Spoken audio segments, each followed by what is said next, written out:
Welcome to సరైన TV. ముందుగా headlines చూద్దాం. రోషయ్య 3వ వర్ధంతి సందర్భంగా హైదరాబాద్ లోని హైటెక్ సెంటర్ లో ఏర్పాటు చేసిన కార్యక్రమంలో పాల్గొన్న రేవంత్ రెడ్డి రోషయ్య సమర్థత వల్లే తెలంగాణ మిగులు బడ్జెట్ రాష్ట్రంగా ఆవిష్కృతమైందన్న వెల్లడి. వైరు పక్షాలను ఇరుకనబెట్టే విధానాన్ని రోషయ్య నుంచి నేర్చుకోవాలన్న సీఎం. 6 నెలల్లోనే ప్రభుత్వంపై ఇంత వ్యతిరేకత రావడం ఎప్పుడు చూడలేదన్న జగన్. సూపర్ 6 కాదు 7 లేదని జగన్ ఎద్దేవా. రాష్ట్రంలో వ్యవస్థలన్నీ నిర్వీర్యమైపోయాయని విమర్శ.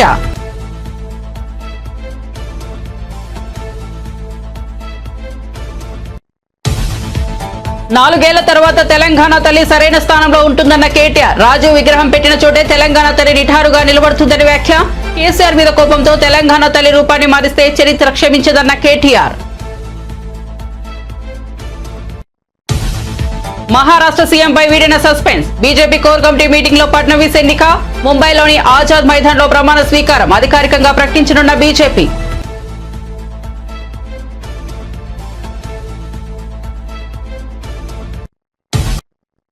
ఇక వార్త వివరాల్లోకి వెళ్తే మహారాష్ట్ర ముఖ్యమంత్రి ఎంపికపై కొనసాగుతున్న సస్పెన్స్ ఎట్టకేలకు వేడిపోయింది. ముఖ్యమంత్రిగా బీజేపీ సీనియర్ నేత మాజీ ముఖ్యమంత్రి దేవేంద్ర ఫడ్నవీస్ ను ఆ పార్టీ ఎంపిక చేసింది. ఈ మేరకు బుధవారం జరిగిన పార్టీ కోర్ కమిటీ మీటింగ్ లో ఫడ్నవీస్ ను ఎన్నుకున్నట్లు పార్టీ వర్గీయులు తెలిపారు. దీనిపై సాయంత్రానికి అధికారిక పర్యటన వెలువడుతున్నట్టు సమాచారం. దీంతో అసెంబ్లీ ఫలితాలు వెలువడిన నాటి నుంచి కొనసాగుతున్న సస్పెన్స్ వేడింది. గురువారం ముంబైలోని ఆజాద్ మైదాన్ లో ఫడ్నవీస్ మహారాష్ట్ర ముఖ్యమంత్రిగా ప్రమాణ స్వీకారం చేయనున్నారు. డిప్యూటీ సీఎంలుగా ఏక్నాథ్ షిండే, అజిత్ పవార్లు కూడా ప్రమాణ స్వీకారం చేస్తారని తెలుస్తోంది. ఏడాది పాలనలో ఏం సాధించారని కాంగ్రెస్ నేతలు విజయోత్సవాలు జరుపుకుంటున్నారని కేంద్ర మంత్రి బండి సంజయ్ ప్రశ్నించారు. ఎక్స్ వేదికగా ఆయన స్పందిస్తూ కాంగ్రెస్ పార్టీ దృష్టిలో పిల్లలకు పురుగులన్నం పెట్టడం విజయమా? వారి చావులు ఉత్సవం. యువతకు ఉద్యోగాలు ఇవ్వకపోవడం విజయం. వారికి సంఖ్య లేకపోవడం ఉత్సవం. రైతులను మోసం చేయడం విజయం. వారికి ఉరితాళ్లేయడం ఉత్సవం. ఆడబిడ్డలకు ఆగం చేయడం విజయం. వారి కన్నీళ్లు ఉత్సవం. ఇల్లు ఇస్తామని మోసం చేయడం విజయం. ఉన్న ఇల్లు కూల్చడం ఉత్సవం. రుణమాఫీ చేస్తామని మాట తప్పడం విజయం. అప్పులకు నోటీసులు ఇవ్వడం ఉత్సవం. ఏడాది అరాచక పాలనే కాంగ్రెస్ విజయమా? ప్రజల చావులు గోసలే ఉత్సవమా? ఇవి విజయోత్సవాలు కాదు, వికృత ఉత్సవాలంటూ ట్వీట్ చేశారు. హైడ్రా మరో కీలక నిర్ణయం తీసుకుంది. ప్రభుత్వ ఆస్తుల పరిరక్షణలో ప్రజలను భాగస్వాములు చేయాలని, వారి నుంచి ఫిర్యాదులు స్వీకరించాలని నిర్ణయించింది. ఇందుకోసం ప్రతి సోమవారం హైడ్రా కార్యాలయంలో ఫిర్యాదుల స్వీకరణకు ఏర్పాట్లు చేయనున్నట్లు హైడ్రా చీఫ్ రంగనాథ్ తెలిపారు. వచ్చే ఏడాది నుంచి ప్రతి సోమవారం బుద్ధ భవన్ లో ఫిర్యాదులు స్వీకరించనున్నట్లు తెలిపారు. ప్రభుత్వ స్థలాలు, చెరువులు, నాలాలు, పార్కుల ఆక్రమణలకు సంబంధించి ఫిర్యాదు చేయాలని ప్రజలకు సూచించారు. గడిచిన 40 ఏళ్లలో హైదరాబాద్ లోని 45% చెరువులు ఆక్రమణలకు గురయ్యాయని రంగనాథ్ చెప్పారు. చెరువులతో పాటు వాటిలోకి నీటిని సరఫరా చేసే కాలువలు కూడా ఆక్రమించారని వివరించారు. చిన్నపాటి వర్షాలకే హైదరాబాద్ లోని పలు ఏరియాలు ముంపునకు గురవుతున్న విషయాన్ని ఆయన గుర్తు చేశారు. These weather radars have come up in various airports. If you see in Delhi, there was weather radar. These radars are there. One is Safdarjung and the other one is Palam Airport, right? So now some are being added. So historically, the Doppler weather radars were located in the airports. Here also we have a Doppler weather radar at Begumpet Airport. So we requested the DG also that we should see the weather radars work on the principle of line of sight and various other things also. So assessing a tropical cyclone is easy by a weather radar because you have a very clear line of sight of 500 kilometers. But predicting rainfall in urban setting with a weather radar is quite difficult because there's a lot of vagaries associated with a smaller amount of area. So we need to have more infrastructure to have a better prediction. And once the infrastructure is more, and when the other features like lakes and streams are they are properly revived, which we are on that path. We have now taken a few lakes and we have started revival of such lakes. And once these are done, then probably we have the main problem is the disaster, urban flood. That is a major problem. So we are trying to put our efforts in mitigating this particular rainfall related, low intensive rainfall related disasters. So I think I've taken much of your time, sir. So with this I'll conclude. And Hydra has just started its journey, and surely and steadily we are on the path of responding, as a better responder in times of disaster management or in respect to disaster management, most specifically to the city of Hyderabad. Thank you. కూటమి ప్రభుత్వంపై YCP అధినేత జగన్ విమర్శలు గుప్పించారు. ప్రభుత్వంపై ప్రజల్లో విపరీతమైన వ్యతిరేకత ఉందని ఆయన అన్నారు. ప్రభుత్వం ఏర్పాటైన 6 నెలల వ్యవధిలోనే ఇంత వ్యతిరేకత రావడం ఎప్పుడూ చూడలేదని చెప్పారు. సూపర్ 6 లేదు, 7 లేదని కూటమి నేతలను ప్రజలు ఎక్కడికక్కడ ప్రశ్నిస్తే పరిస్థితులు వచ్చాయని అన్నారు. తాడేపల్లిలో పార్టీ ప్రధాన కార్యదర్శులు, జిల్లాల అధ్యక్షులతో నిర్వహించిన సమావేశంలో మాట్లాడుతూ ఆయన ఈ వ్యాఖ్యలు చేశారు. రాష్ట్రంలో వ్యవస్థలన్నీ నిర్వీర్యం అయిపోయాయని జగన్ అన్నారు. ఫీజు రీయింబర్స్మెంట్ పెండింగ్ లో ఉందని, జనవరి వస్తే 2,800 కోట్లు పెండింగ్ అవుతుందని చెప్పారు. వసతి దీవెనకు 1,100 కోట్లు పెండింగ్ లో ఉందని అన్నారు. 9 నెలలుగా ఆరోగ్యశ్రీ బకాయిలు ఉన్నాయని చెప్పారు. 4 నెలలుగా 104, 108 ఉద్యోగులకు జీతాలు ఇవ్వడం లేదని అన్నారు. రాష్ట్ర వ్యాప్తంగా ఉన్న అన్ని కలెక్టర్ల అన్ని జిల్లాల్లోనూ రైతుల తరపున వైఎస్ఆర్సీపీ రైతులకు సంబంధించిన ప్రధానమైన అంశాలు, ధాన్యం సేకరణలో రైతన్నలకు జరుగుతా ఉన్న అన్యాయాన్ని ప్రశ్నిస్తూ, ధాన్యం సేకరణలో కనీస పెట్టుబడి ధర ఖచ్చితంగా ప్రభుత్వం వైపు నుంచి వచ్చేట్టుగా ఒత్తిడి తీసుకొచ్చే దాంట్లో భాగంగా కనీస మద్దతు ధర రైతులకు ఖచ్చితంగా వచ్చేట్టుగా చేస్తూ, రైతులకు సంబంధించిన ఆ ప్రస్తావనతో పాటు పెట్టుబడి సహాయం కింద 20,000 రూపాయలు ఏదైతే రైతులకు ఇస్తామని చెప్పారో ఆ 20,000 రూపాయలకు సంబంధించి పెట్టుబడి సహాయం రాష్ట్ర ప్రభుత్వం, చంద్రబాబు నాయుడు గారి ప్రభుత్వం ఇవ్వని పరిస్థితుల నేపథ్యంలో దానిని కూడా గట్టిగా డిమాండ్ చేస్తూ, ఈ రెండే కాకుండా ఉచిత పంటల బీమా ఏదైతే రైతులకు ఇంతవరకు అందుతా ఉన్న పరిస్థితి ఏదైతే ఉందో రద్దు చేసిన నేపథ్యంలో ఉచిత పంటల బీమా మళ్ళీ ఖచ్చితంగా రైతులకు మళ్ళీ వర్తింప చేయాలి అనే డిమాండ్తో, ప్రధానంగా ఈ 3 డిమాండ్లతో డిసెంబర్ 11వ తారీఖున ప్రతి జిల్లాలోనూ వైఎస్ఆర్సీపీ అక్కడి జిల్లా కలెక్టర్లను కార్యాలయాలకు సంబంధించి కలెక్టర్లకు రిప్రజెంటేషన్ ఇచ్చే కార్యక్రమానికి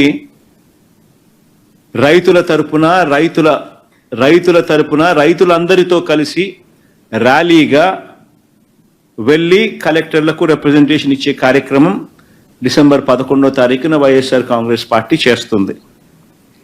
అదేవిధంగా డిసెంబర్ 27వ తారీఖున రాష్ట్ర ప్రభుత్వం, చంద్రబాబు నాయుడు గారి ప్రభుత్వం ఏదైతే కరెంటు ఛార్జీల బాదుడు కార్యక్రమం ఏదైతే చేసిందో, ఎన్నికలప్పుడు తాను కరెంటు ఛార్జీలు తగ్గిస్తాను అని చెప్పి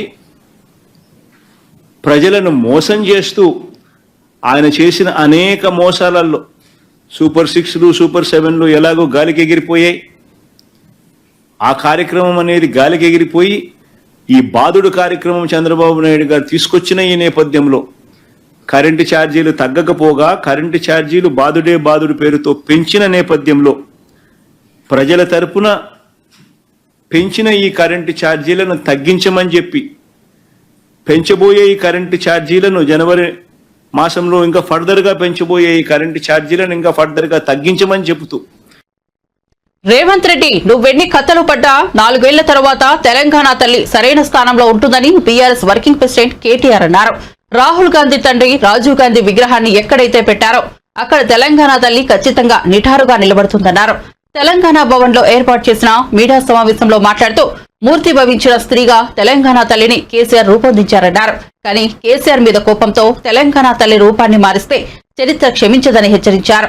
అధికారం ఎవరికీ శాశ్వతం కాదని గుర్తించుకోవాలన్నారు. నాడు ఇందిరాగాంధీ ప్రతిష్ఠించిన భారతమాత రూపాన్ని వాజ్పేయి అధికారంలోకి వచ్చాక మార్చలేదన్నారు. దేశంలో ఎన్ని చోట్ల అధికార మార్పిడి జరిపినప్పటికీ ఆయా రాష్ట్రాల విగ్రహాల రూపును మార్చలేదన్నారు. కాదు, అసలు వీళ్ళకు పరిపాలన వస్తుందా, తెలంగాణలోకి అంత సీనుందా అని మాట్లాడిన వాళ్ళందరూ నోర్లు మూయించే విధంగా ప్రగతి శిఖరాలను అందుకున్నది తెలంగాణ కేసీఆర్ గారి నాయకత్వంలో. విఫల రాష్ట్రం అవుతుందని చెప్పి పిల్లి శాపాలు పెట్టిన సన్నాసులకు దీని ప్రకారం డెవలప్మెంట్ ఎక్స్పెండిచర్ అంటే అభివృద్ధి పనుల మీద పెట్టే వ్యయం రూపాయి ఉంటే ఎంత, తెలంగాణలో మేము చేసిన మొత్తం నికర ఖర్చులో 10 ఏళ్లలో అభివృద్ధి కోసం పెట్టిన ఖర్చు 74%, 74% is development expenditure. This is the highest in the country for any state. ఇది మూర్ఖులకు, ఇక్కడ ఉండే సన్నాసులకు, కాంగ్రెస్ సన్నాసులకు తెలియకపోతే మేము చేయగలిగింది నేను చదువుకోవాలి. మా లెక్క కాదు, సోషియో ఎకనామిక్ సర్వే లెక్క ఇది. చదువుకోండి, కాపీ లేదంటే నేను పంపిస్తా. 100 రూపాయలు ఖర్చు పెడితే 74 రూపాయలు డెవలప్మెంట్ మీద ఖర్చు పెడితే దాన్ని తప్పులు మాట్లాడితే ఏమనాలి మిమ్మల్ని నేను? అదేవిధంగా committed expenditure as percentage of revenue receipts, అంటే రాష్ట్రానికి వచ్చే ఆదాయంలో ఉద్యోగుల జీతభత్యాలు, అప్పులు, పెన్షన్లు ఇవన్నీ తీసేస్తే ఎంత మిగులుతుంది అని చెప్పే లెక్క. అగో దాని ప్రకారం తెలంగాణకు వచ్చిన ప్రతి రూపాయి ఆదాయంలో జీతాలకు, భత్యాలకు, పెన్షన్లకు, వడ్డీలకు పోయేది కేవలం 47 పైసలు. మిగతా 53 పైసలు బ్రహ్మాండంగా మీకు అభివృద్ధి కోసం అందుబాటులో ఉంది. దేశంలో అతి తక్కువ కమిటెడ్ ఎక్స్పెండిచర్ ఉన్న రాష్ట్రాలలో తెలంగాణ ఒకటి. ఇది అక్షర సత్యం. ఇది not my report, socio economic survey. 47 పైసలు పోతే ఇంకా 53 పైసలు మిగులుతాయి కదా, అందుబాటులో ఉన్నాయి కదా, చేతనైతే ఖర్చు పెట్టచ్చు కదా. ఆ తెలివి లేదు. నోరు బారేసుకోవడం, పనికి మళ్ళీ కారు కూతలు కోయడం, ఇంకా మళ్ళీ మీదికెళ్ళి చిల్లర మాటలు. మాకు ఉన్నదంతా వడ్డీలు కడుతుంది, పోతుంది, జీతాలకే పోతుంది, పెన్షన్లకే పోతుంది. అది కూడా మీకు తెలవాలి. దయచేసి నేను పత్రికా మిత్రులను కూడా కోరుతా ఉన్నా, వాళ్ళు ఏ సొల్లు పడితే ఆ సొల్లు వాగితే మీరు అదో బైబిల్లో స్క్రిప్చర్ అన్నట్టు లేకపోతే ఇంకోటి అన్నట్టు మీరు రాయడం చాలా దారుణం. యాజ్ ఇట్ ఈస్ ప్రచురించడం, ఫ్యాక్ట్ చెక్ చేయకుండా చాలా చాలా దారుణం. దయచేసి నేను చెప్పేదానిలో కూడా తప్పుంటే ప్లీజ్ ఫ్యాక్ట్ చెక్. వాళ్ళు చెప్పేదానిలో తప్పున్నా ఫ్యాక్ట్ చెక్ చేయండి. ఆపోజిషన్ చెప్పేదాన్ని పట్టించుకుంటలేడు, టైం ఇస్తలేడు, నాశనం చేస్తూ ఉన్న తల్లి కూడా అంతే. తన తల్లి ఎన్ని పిచ్చి పనులు చేసినా సెక్రటేరియట్ ముందట 4 ఏళ్ల తర్వాత ఉండేది రాహుల్ గాంధీ తండ్రి విగ్రహం కాదు, తెలంగాణ తల్లి విగ్రహమే ఉంటుంది. నెంబర్ 1. తెలంగాణ తల్లి కూడా ఈయన తీసుకొచ్చినట్టు ఇవాళ తలసరి ఆదాయంలో భారతదేశంలో అగ్రభాగాన ఉన్న రాష్ట్రం తెలంగాణ. ఈ రాష్ట్రానికి తల్లి కూడా అంతే బ్రహ్మాండంగా ఒక ఆస్పిరేషనల్ చిహ్నంగా ఉండాలి, ఐకన్గా ఉండాలి. అంతేగాని పేదరికం తాండవించేటట్టు ఉండాలని ఆయన కోరుతున్నాడు. మేమేమో తెలంగాణ ప్రజలు చూడంగానే గర్వపడే విధంగా, ఒక దేవతను చూడంగానే చేతులెత్తి మొక్కాలనిపించే విధంగా ఉండాలని మేము అంటున్నాం. కాబట్టి ఆయన ఏం చేసుకున్నా జరగాల్సింది జరుగుతుంది. 4 ఏళ్ల తర్వాత మీరు చూస్తారు. హరీష్ రావు గారి మీద పెడతడమే కాదు, ఇవాళ రాష్ట్రంలోని మా నాయకత్వం మొత్తం మీద కేసులు పెట్టే ప్రయత్నం. అదాని ముడుపుల వ్యవహారంలో ఎఫ్బీఐ ఛార్జ్షీట్లో తన పేరు లేదని చెప్పి జగన్ అతి తెలివి ప్రదర్శించారని కాంగ్రెస్ పార్టీ ఏపీ అధ్యక్షురాలు వైఎస్ షర్మిల విమర్శించారు. అలా మాట్లాడడం జగన్ వెర్రితనమని షర్మిల ఎద్దేవా చేశారు. తాను వ్యక్తిగత విషయాలను మాట్లాడుతున్నానని వైఎస్ఆర్సీపీ నేతలు ఆరోపిస్తున్నట్లు చెప్పారు. తాను అలా మాట్లాడితే వైఎస్ఆర్సీపీ నేతలెవరూ ఇంటి నుంచి కాలు సైతం బయట పెట్టలేరని చెప్పారు. 2021లో ఉన్న ముఖ్యమంత్రి గారికి 1750 కోట్ల రూపాయలు లంచం ఇచ్చారని అక్కడ వాళ్ళు కేసులు పెట్టి ట్రయల్ కూడా మొదలు పెడుతున్నారు. కానీ ఇక్కడ మాత్రం ఏమీ జరగనట్టే వ్యవహరిస్తున్నారు. అప్పటి ముఖ్యమంత్రి జగన్మోహన్ రెడ్డి గారు అయితే నా పేరు ఎక్కడైనా ఉందా, జగన్మోహన్ రెడ్డి అన్న పేరు ఎక్కడైనా ఉందా, లేక ఎవరైనా మీకు ఫోన్ చేసి చెప్పారా జగన్మోహన్ రెడ్డి కింద డబ్బిచ్చాము అని అతి తెలివిగా మాట్లాడారు. దీన్ని అతి తెలివి అనుకుంటున్నారో అప్పుడు ముఖ్యమంత్రిగా ఎవరున్నారో 2021లో అందరికీ తెలుసు, మీకు కూడా తెలుసు. మరి ఎవరున్నారో తెలియనట్టు ఆ పేపర్లలో చీఫ్ మినిస్టర్ ఆఫ్ ఆంధ్రప్రదేశ్ అని వాళ్ళు పేర్కొంటే ఇక జగన్మోహన్ రెడ్డి గారు కాక ఎవరవుతారు? దీన్ని మీరు అతి తెలివి అనుకుంటున్నారో లేక వెటకారం అనుకుంటున్నారో మాకు తెలియదు, కానీ ఇది మాత్రం వెర్రితనంలాగా అనిపిస్తుంది. ఈ వెర్రివాడ 5 సంవత్సరాలు మన రాష్ట్రాన్ని పాలించింది అని ప్రజలు అనుకోగలరు. జాగ్రత్త. ఇలా అడ్డదిడ్డంగా ఆంధ్ర రాష్ట్ర ప్రజలకు అన్యాయం చేస్తే మాత్రం ప్రజలు ఊరుకోరు. బొత్స గారికైనా వైసీపీ వాళ్ళకైనా నేను పర్సనల్ కమెంట్స్ చేస్తున్నాను అని వాళ్ళు అంటున్నారు. పచ్చకామర్లు కమ్మినోనికి లోకమంతా పచ్చగానే కనిపిస్తుందట. మీకు నాతో పర్సనల్ ఇష్యూస్ ఉన్నాయి కాబట్టి నాకు కూడా మీతో పర్సనల్ ఇష్యూస్ ఉన్నాయి అని మీరు భావించి మీరు నన్ను పర్సనల్గా అటాక్ చేసినట్టే నేను కూడా మిమ్మల్ని పర్సనల్గానే అటాక్ చేస్తున్నాను అన్నది మీ భావన. నిజానికి నేను వైసీపీ నాయకుల పర్సనల్ విషయాలు మాట్లాడడం మొదలు పెడితే వాళ్ళు కనీసం ఇంట్లో నుంచి అడుగు కూడా బయట పెట్టలేరు. నేనా పర్సనల్గా మాట్లాడుతున్నది? అయినా ఏది పర్సనల్ అండి? మీరు చేసిన అక్రమాలు, అవినీతి ఎంత ఎత్తునున్నాయంటే మీరు అధికారంలోంచి దిగిపోయిన 6 నెలలకు కూడా ఇంకా మాట్లాడినా తీరటం లేదు. ఏది పర్సనల్ అండి? ఋషికొండని గొరిగేశారు, మీరు ప్యాలెస్ కట్టుకున్నారు, మీ బాత్రూంలో నుంచి కూడా మీకు సీ వ్యూ కావాలని. ఇది మాట్లాడితే ఇది పర్సనల్ అవుతుందా? మీ బాత్రూంలో మీకు పర్సనలే అవ్వచ్చు, కానీ ఋషికొండ అనేది ప్రజలది కదా, దాన్ని కదా మీరు గొరిగేసింది. ఏం మాట్లాడామండి పర్సనల్గా? పూర్తి మద్యపాన నిషేధం అని చెప్పారు. మీరు అమ్మఒడి కింద ఇచ్చింది ఒక కొంత అయితే 4 వంతులు ప్రజల నుంచి వసూలు చేశారు మద్యంలో.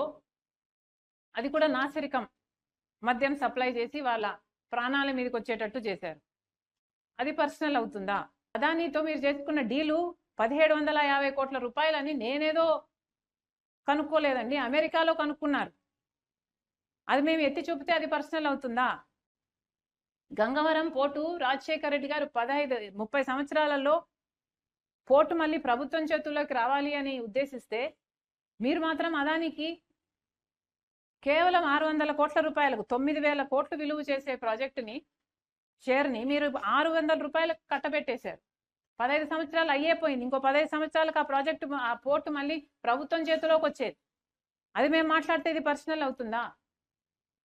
పోనీ ఏది పర్సనల్ అవుతుందో చెప్పండి. వివేకానంద రెడ్డి గారి గురించి మాట్లాడితే పర్సనల్ అవుతుందా? వివేకానంద రెడ్డి గారు ప్రజల మనిషి కాదా? మరి అలాంటి వాడు, అంత గొప్ప నాయకుడు వివేకానంద రెడ్డి గారు ఈయనను హత్య చేయించారు అని సిబిఐ అవినాష్ రెడ్డిని ఛార్జ్ షీట్ లో చేరిస్తే అలాంటి వాళ్ళని మీరు పక్కన పెట్టు. వైసీపీ సోషల్ మీడియా కార్యకర్తలపై అక్రమ కేసులు పెడుతున్నారని ఆ పార్టీ నేత మాజీ ఎంపీ మార్గాని భరత్ మండిపడ్డారు. అక్రమ కేసులతో అరెస్ట్ చేసి పోలీస్ స్టేషన్లో చిత్రహింసలు పెడుతున్నారని అన్నారు. వర్షాలతో రాజమండ్రి రోడ్లు మునిగితే ప్రశ్నించకూడదా అని అడిగారు. దళిత యువకుడిపై అక్రమ కేసు పెట్టి హింసించారని దుయ్యబట్టారు. రాష్ట్రంలో దళితులకు రక్షణ లేకుండా పోయిందని భరత్ అన్నారు. దళిత యువకుడిని బాజీలాల్ అనే సీఐ దారుణంగా కొట్టారని, దుస్తులు ఉడయించి మహిళా కానిస్టేబుల్ ఎదుట కూర్చోబెట్టారని మండిపడ్డారు. పరువు పోయిందని బాధితుడు ఆత్మహత్య చేసుకోవాలనుకున్నాడని ఆవేదన వ్యక్తం చేశారు. ఈ ఘటనపై మానవ హక్కుల సంఘానికి ఫిర్యాదు చేస్తామని చెప్పారు. టీడీపీ ఎమ్మెల్యే ఆదిరెడ్డి వాసు ప్రోద్బలంతోనే దళిత యువకుడిని హింసించారని ఆరోపించారు. పోస్టులు పెట్టాడు. ఈ బ్రదరన్ చర్చ్ దగ్గర ఇలా మునిగిపోయింది. మీ కూటమి ప్రభుత్వం వచ్చిన తర్వాత నాడు నేడు గతంలో మేమున్నప్పుడు ఏ రకంగా ఉన్నాయి ఇవన్నీ కూడా పెట్టాడు. పెట్టిన దానికి ఈ అబ్బాయిని ఎంత దారుణంగా అసలు 41 నోటీస్ ఇవ్వడానికని పిలిపించుకొని ఉదయం తీసుకుని రాత్రి దాకా స్టేషన్ సెల్లో బట్టలు ఊడదీసిన ఫోటోలు కూడా కనబడుతున్నాయి.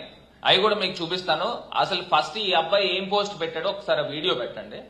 ఆ పోస్ట్ ఏం పోస్ట్ పెట్టాడు, దాని తర్వాత ఈ అబ్బాయిని ఏ రకంగా ఇచ్చేశారు ఈ పోస్ట్ పెట్టాడు.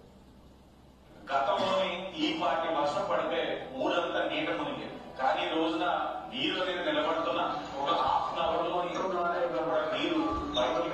పరిస్థితి ఇది 2 నెల రోజులుగా అదే పని మీద ఏదైతే డ్రైనేజ్ వ్యవస్థ పైన ప్రక్షాళన చేస్తూ పారిశుధ్యాన్ని ఎప్పటికప్పుడు సమీక్షిస్తూ డీసీటింగ్ మీద ప్రాధాన్యత ఇవ్వడం వల్ల ఈ యొక్క నెల రోజుల కార్యక్రమం ఈ రోజు మీరు ఈ పార్టీ వర్షాన్ని కూడా చూడవచ్చు. రోడ్లు ఎలా ఉన్నాయంటే అంటే ఈ రకంగా ఉన్నాయి. ఎమ్మెల్యే గారు చెప్తున్నాడు, ఇంకో బాబు రాజమండ్రి ఈ రకంగా ఉంది, ఈ పాటి వర్షానికి ఇంకో నీళ్లు ఇంకా ఉన్నాయి అని చెప్పేసి చూపిస్తున్నాడు. దానికి స్టేషన్ లో కేసు పెట్టడం, ఈ అబ్బాయిని కూడా అరెస్ట్ చేసి సెల్లో వేసిన వీడియో కూడా ఒక్కసారి పెట్టండి అన్న. ఈ అబ్బాయిని ఏ రకంగా పెట్టారు. ఇది ప్రకాష్ నగర్ పోలీస్ స్టేషన్.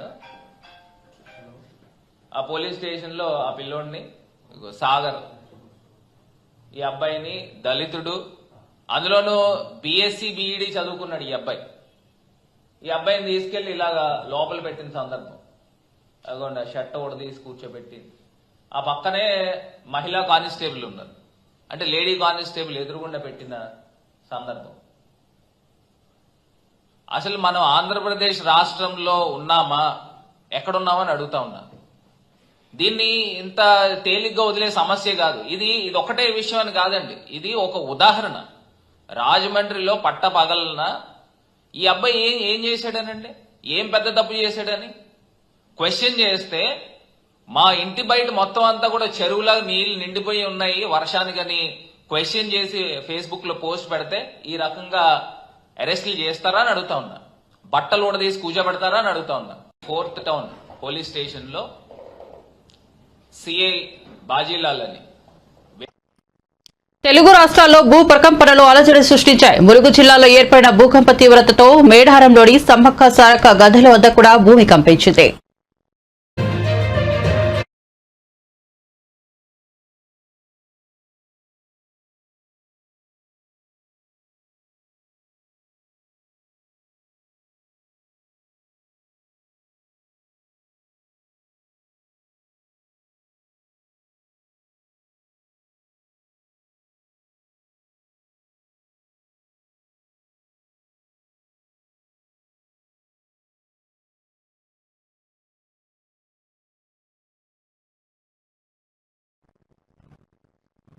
తెలంగాణ వ్యాప్తంగా ఉమ్మడి ఖమ్మం, రంగారెడ్డి, వరంగల్, కరీంనగర్, జనగామ, పెద్దపల్లి, మహబూబాబాద్ జిల్లాల పరిధిలో భూ ప్రకంపనలు వచ్చాయి. ములుగు జిల్లా మేడారంలో భూకంప కేంద్రాన్ని గుర్తించారు. దీని తీవ్రత రిక్టర్ స్కేల్ పై 5.0గా నమోదైంది. పెద్దపల్లి జిల్లా కేంద్రంతో పాటు సుల్తానాబాద్ పట్టణంలో భూమి కంపించింది. ఆ దృశ్యాలు సీసీ కెమెరాల్లోని నమోదయ్యాయి.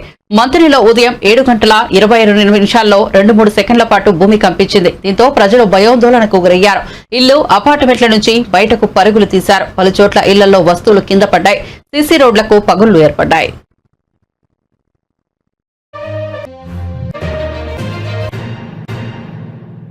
మధ్యలో ఒక్కసారి ఉడిపి హోటల్ నుంచి గోళ్ళని బడబడాని కింద పడ్డాయి. మరి ఏదైనా నిమిషాలకు భూమి ఇట్లా అదిలినట్టు అనిపించింది. మరి ఇది కాలంగారు బ్రహ్మంగారు రాసిన చరిత్ర కావచ్చు, ఏం కావచ్చు, భూకంపాలు ఇట్లా అతురుకోకట అనేది మరి కలియుగం అనేది నాశనం అవుతుందా ఉంటుందా తెలియదు.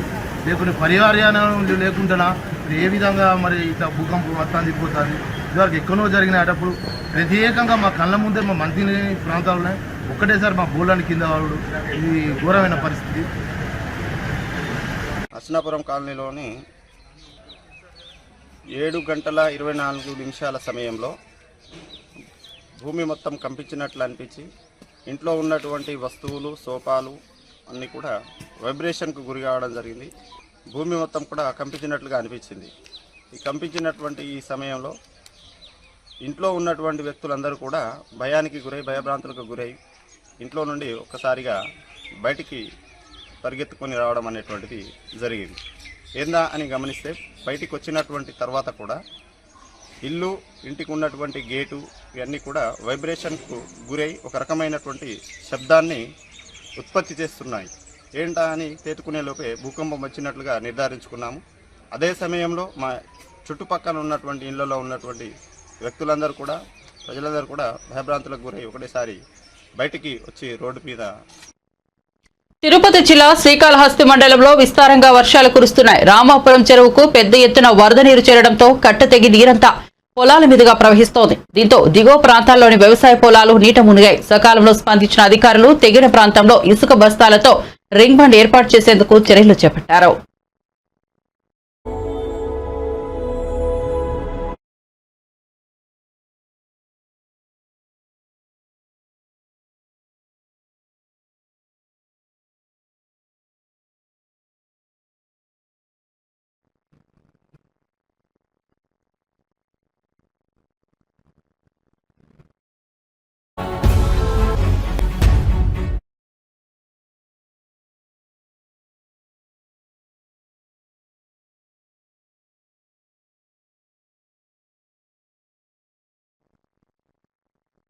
సినీ హీరో కిరణ్ అబ్బవరం విజయనగరంలో సందడి చేశారు. నగరంలోని ఓ షాపింగ్ మాల్ వార్షికోత్సవ కార్యక్రమానికి ఆయన ముఖ్య అతిథిగా హాజరయ్యారు. కిరణ్ ను చూసేందుకు అభిమానులు పెద్ద ఎత్తున తరలివచ్చారు. కేరింతలు కొడుతూ ఆయనతో సెల్ఫీలు దిగేందుకు పోటీపడ్డారు. కా సినిమాని హిందీలో విడుదల చేసేందుకు సన్నాహాలు జరుగుతున్నాయని కిరణ్ చెప్పారు.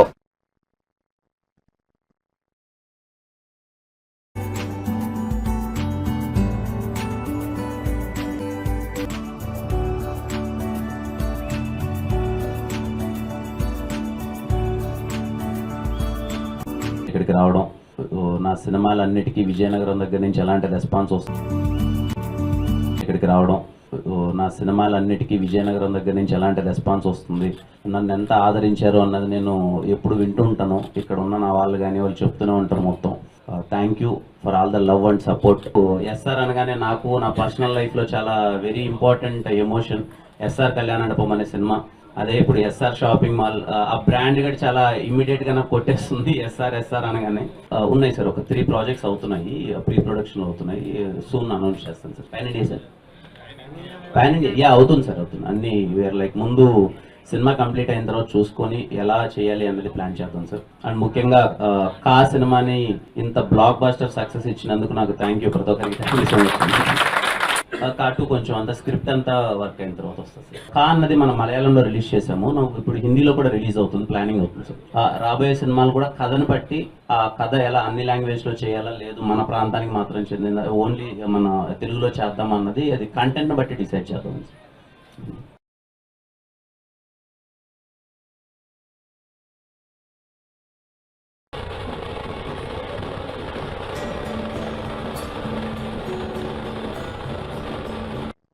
బులెటిన్ ముగించే ముందు హెడ్లైన్స్ మరోసారి చూద్దాం. రోషయ్య 3వ వర్ధంతి సందర్భంగా హైదరాబాద్ లోని హైటెక్ సెంటర్ లో ఏర్పాటు చేసిన కార్యక్రమంలో పాల్గొన్న రేవంత్ రెడ్డి. రోషయ్య సమర్థత వల్లే తెలంగాణ మిగులు బడ్జెట్ రాష్ట్రంగా ఆవిష్కృతమైందన్న వెల్లడి. వైరు పక్షాలను ఇరుకనబెట్టే విధానాన్ని రోషయ్య నుంచి నేర్చుకోవాలన్న సీఎం. 6 నెలల్లోనే ప్రభుత్వంపై ఇంత వ్యతిరేకత రావడం ఎప్పుడు చూడలేదన్న జగన్. సూపర్ 6 కాదు 7 లేదని జగన్ ఎద్దేవా. రాష్ట్రంలో వ్యవస్థలన్నీ నిర్వీర్యమైపోయాయని విమర్శ.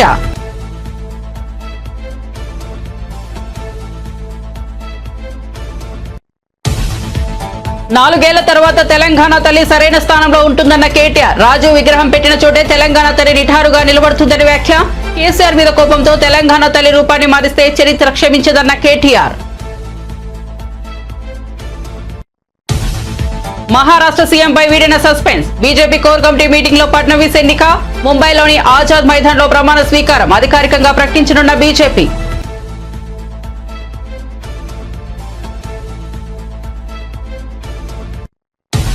మరిన్ని అప్డేట్స్ కోసం చూస్తూనే ఉండండి శరణ్య టీవీ.